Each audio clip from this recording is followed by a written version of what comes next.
God, and the presence of God, the awareness of God, of our being and our thought and our conduct is something that we need to study and recognize every day of our life. In Psalm 139, through several verses, David brings and outlines the very fact that God is conscious of who we are and what we are doing, what we are becoming and why. It brings to our attention the recognition of a divine mind that is absolutely conscious and aware of our every thought and deed, every impression. And we remember how that in the day of the sinfulness of man in the book of Genesis, just before the flood, that it is said that every thought and intent in the heart of man was wicked all day long. And God was aware of that wickedness. He was aware of the thought and the intent of the heart. There is a difference between the thought and the intent, and of course that is borne out in some of the things that we studied in the morning hour regarding motivation. Why is it that we do what we do? Why is it that we do not accomplish some things that proper thought and intent would bring us to do? Motivation is involved in whether we are doing the right thing or the wrong. And of course God is aware, has knowledge of those thoughts and those intents, and will make judgment regarding them. But in Psalm 139 he outlines it so carefully and in a manner that makes us think seriously about our relationship to Jehovah. O Lord, thou hast searched me and known me. Thou hast searched me. It isn't a casual glance, it is an inquiry. God has looked into the heart and the mind and our soul in a manner that he sees everything, is aware of every conscious thought. Even as Jesus teaches us regarding prayer, the Lord knows what we need even before we ask. And he knows what we will ask even before we ask. Omniscience is an awesome, marvelous matter. And it brings us to respect God and revere God as never before. I do not know all about myself, and I know less about you. It is possible for me to investigate my own mind and heart, and depending on the degree of honesty with which I search my heart, I will come to some right conclusions. But God knows all and has searched thoroughly through it. Thou knowest mine down sitting. Now that's a rather insignificant thing. We have just been walking a ways, or for some reason or another we have taken a seat. Thou knowest my down sitting and mine uprising. Thou understandest my thought afar off. That is, before I really come to grapple with that thought myself. God, not merely afar off in the sense that he is divine and is in glory, and we are human and are on the earth, that he is spirit and we are flesh, far off in that sense to be sure, but here he is dealing with the very matter of the fact of the mind and the thought itself, that God is aware of our instincts, conscience, deliberations, mental activity, the thought and the intent of our heart, before those thoughts really begin to be concepts and solid ideas and principles in our own mind. He knows us. He's aware. There isn't any way we can hide or secrete ourselves from God. Adam tried it. After Adam sinned, he was hiding in the garden. He did not want to meet God. did not want to converse with God, but he could not hide from God. And we can't either. Thou compassest my path and my lying down. That is, he knows the direction in which we're going. He can see what we are about to do, where we are to go. He compassed my path and my lying down, and art acquainted with all my ways. There's not a word in my tongue, but lo, O Lord, thou knowest it altogether. What has been uttered is logged in his mind. Whatever has been uttered is heard and understood in its setting and context and meaning and intent. He is aware of all facets of it. Thou hast beset me behind and before. God is everywhere. Making no difference in which direction I turn, he is there. Thou hast beset me behind and before, and laid thine hand upon me. He is near. His hand is on us. The hand of God, providence, blessings, the answer to prayer, strength, comfort, peace, encouragement. God is there. That is his hand upon us. Such knowledge is too wonderful for me. Wonderful means full of wonder, that is awe. Filled with such reverential awe that it is beyond the ability of man to understand it or to deal with it or to exercise it. The knowledge of God too wonderful for me. It is high. I cannot attain unto it. When Peter confessed Jesus as the Christ, the Son of the living God, Jesus said, Blessed art thou, Simon Bar-Jonah, flesh and blood hath not revealed this unto thee, but my Father which is in heaven.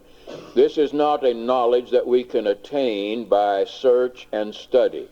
It is a knowledge that comes by revelation and faith in the one making the revelation. Therefore, the only way we can come to know God and the wonder of God is by believing in him and his will as revealed in his Son.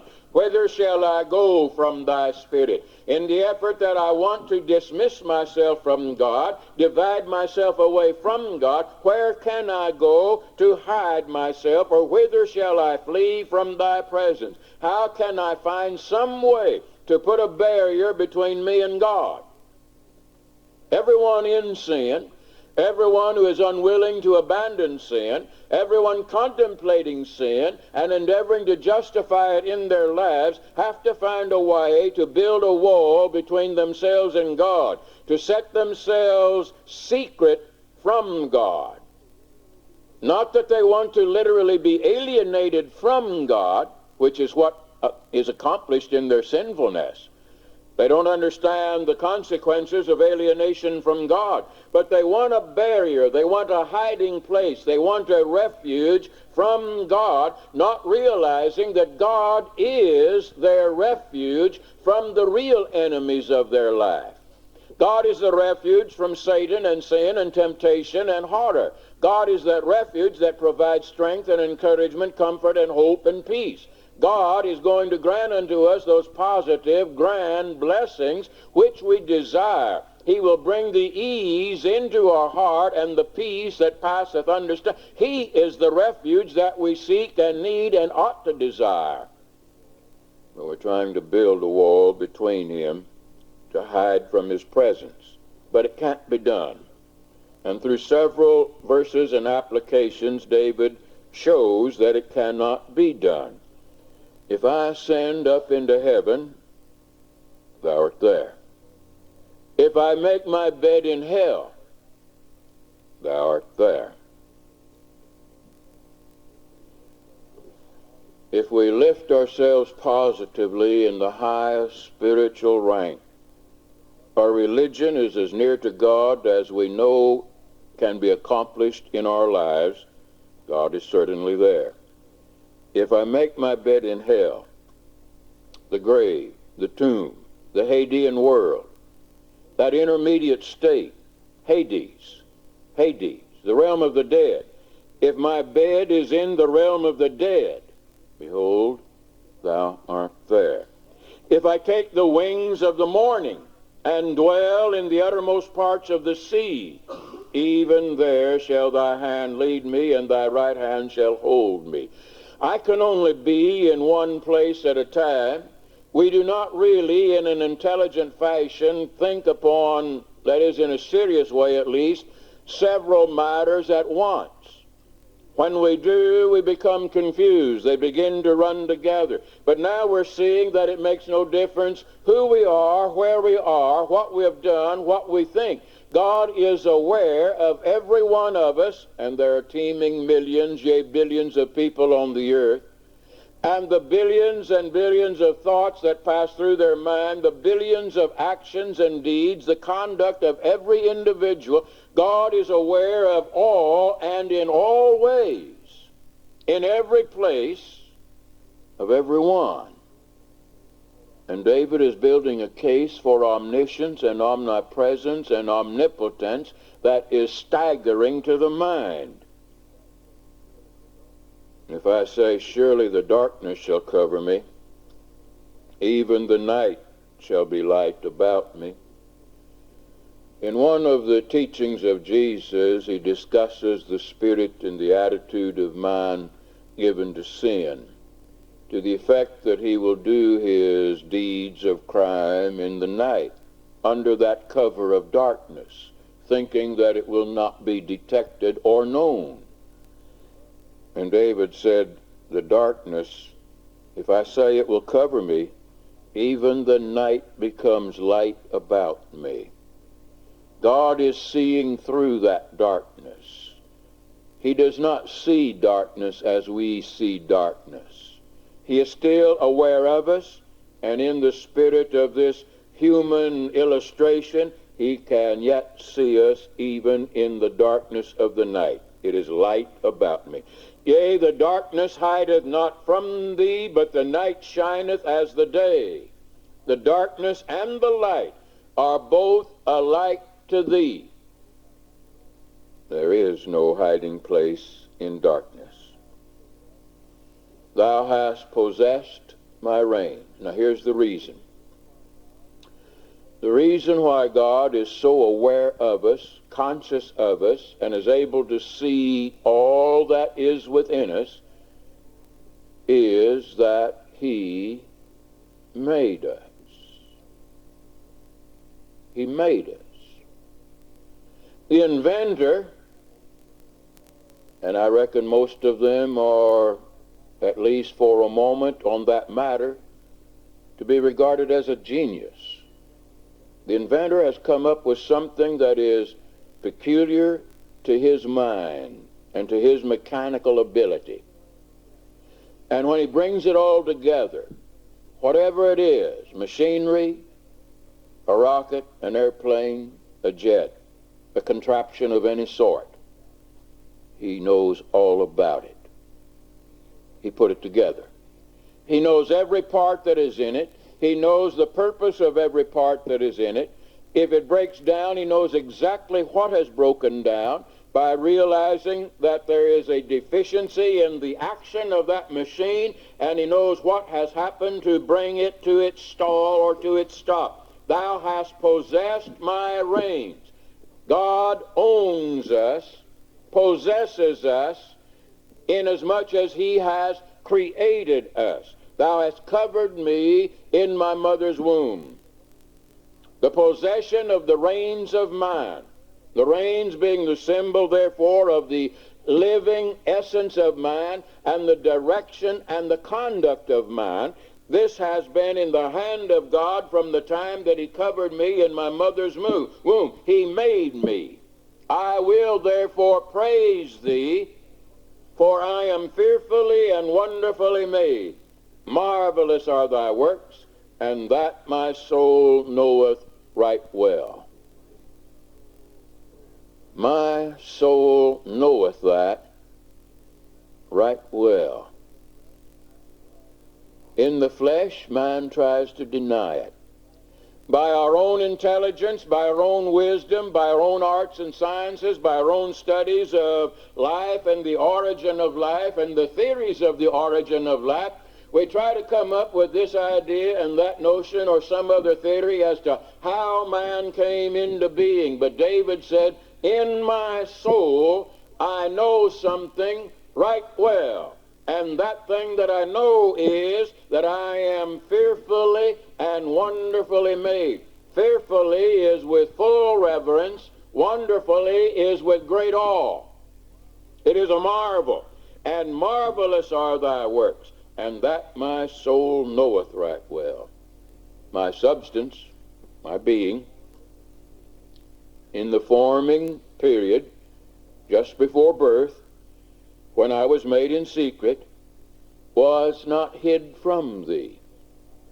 How many times do you reckon? I haven't listed them or tried to count them, but there are several, aren't they, in which God speaks of individuals before their birth. Before their birth. And speaks of them as indeed individuals, as persons. John the Baptist, in particular. See? And prophecies came and the angelic messages, even as Mary was awaiting the birth of Jesus. Of course, that was the Son of God. But there are several instances, Old and New Testament, in which this is borne out, that there is substance. And that's a key word, isn't it? Substance. If there is substance, there is real meaning. There is real meaning. The substance that he is talking about is the child, the babe in the womb in the forming period. That is substance. It is therefore not something that is, well, what's the opposite word from substance? See? The antonym for substance. It isn't nothing, it is something. It isn't, therefore, as many today would declare, a non-living, non-individual. It has substance. It was me, David said. And God curiously wrought in the lowest parts of the earth my being. Thine eyes did see my substance, yet being unperfect, not being completed, not fully formed. And in thy book all my members were written, which in continuance were fashioned, when as yet there was none of them. Remember in the Hebrew letter, Paul speaks of God and his power, creating by the power of his word all things in this world. And then gives this further point of description, that the things which are seen are made of the things which are not seen. God was aware of my members, that substance, before it was completed in the forming or birthing process, and there was yet none of them. That is, from the very beginning of the spark of life in my mother's womb. Before there were members of my substance to be declared, God knew those members and knew my substance. That again establishes the beauty of life at the very beginning of life. And there's only one word that describes it: conception. The beginning of life is at conception. He's describing it here, because there is life without bodily form. As I was being formed, while the members were not complete, there was none of them, God knew me. How precious also are thy thoughts unto me, O God. How great is the sum of them. Here David is praising God for the revelations of his thought to man. Here David is looking as the inferior to the superior in a grand manner, and there is deep respect, there is great reverence for God, and he is anxious to hear the word of God. How precious are thy thoughts unto me, O God. The thoughts revealed, and those thoughts revealed in particular that God was aware of David in this forming period. How great is the sum of them. If I should count them, they are more in number than the sand. When I awake, I am still with thee. Surely thou wilt slay the wicked, O God. Depart from me, therefore, ye bloody men, for they speak against thee wickedly, and thine enemies take thy name in vain. Do not I hate them, O Lord, that hate thee? Man is taught to be of the Spirit of Christ and the Spirit of God in this matter. Of Jesus it is said, thou hast loved righteousness and hated iniquity. And that was said in the most commending manner possible, and it is the commendation of God the Father to Christ the Son. Thou hast loved righteousness and hated iniquity. Now David says, I hate them that hate thee. And therefore he is able to set himself before God as a proper recipient of the blessings of God. Do not I hate them, O Lord, that hate thee, and am not I grieved with those that rise up against thee? I hate them with perfect hatred or complete hatred. I count them mine enemies, because they are the enemies of God. And again, this ties in with the things we were noting in the lesson from 2 John this morning, that the love that is commanded of the disciple in 2 John is that love of the goodness of God, the moral excellence of God, the high ethical and absolutely ethical standard of God, and therefore we are to love it to the degree of reverencing him and respecting his word. And now it is that I have hated those who are the wicked enemies of God with a perfect or a complete hatred. When we love God in his moral excellence as we ought, then naturally we hate the enemy of God, wickedness, and anything that would sabotage or destroy the workings of God in the saving of man from his sins. And then David prays something that is intense, and except our hearts are honest, it is exceedingly dangerous. Search me, O God, and know my heart. Search me, O God, and know my heart. If that heart is not right, if the motive, if the intent is not right, if sincerity of spiritual life is not in that heart, it is certainly a dangerous prayer to pose before God. For the opposite of that right heart is the hypocritical heart. Try me, and know my thoughts, and see if there be any wicked way in me, and lead me in the way everlasting. Here is the one in spirit, in heart, in motive, in intent, who is trying to serve God to the glory of God and to his own salvation. And this spirit must be able to reside in us in all honesty, in all candor. Search me. We must be able to say without fear, search me, O God, and know my heart. My intent is true. My spiritual life is sincere. I fail here, I transgress there. I have sinned on other occasions, and I beg thy forgiveness. I pray thy remission, forgiveness. But when you search my heart, you're going to find that I am intent, diligently so, in serving thee and in glorifying thee.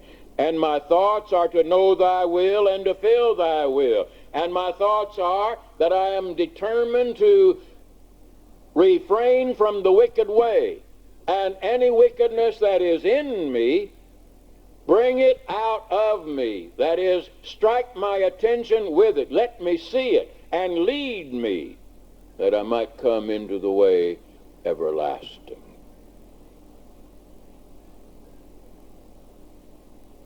With a Father, as God, there's a grand hope for us. And we will overcome the wicked one, sin and temptation, the test and the trial, the challenges and the confrontations that Satan places before us, the traps and the snares, the assaults, all will be overcome. Because with a Father like this, you know that if our intent is to please him and praise him, that adoring faith that we have will stay close to him, and our intent to serve him righteously will be seen by him, and his hand on us. As we go back to verse 5, he has laid his hand upon us. From that hand, that strength will come, and that peace will be found, and that life will endure. But without him, we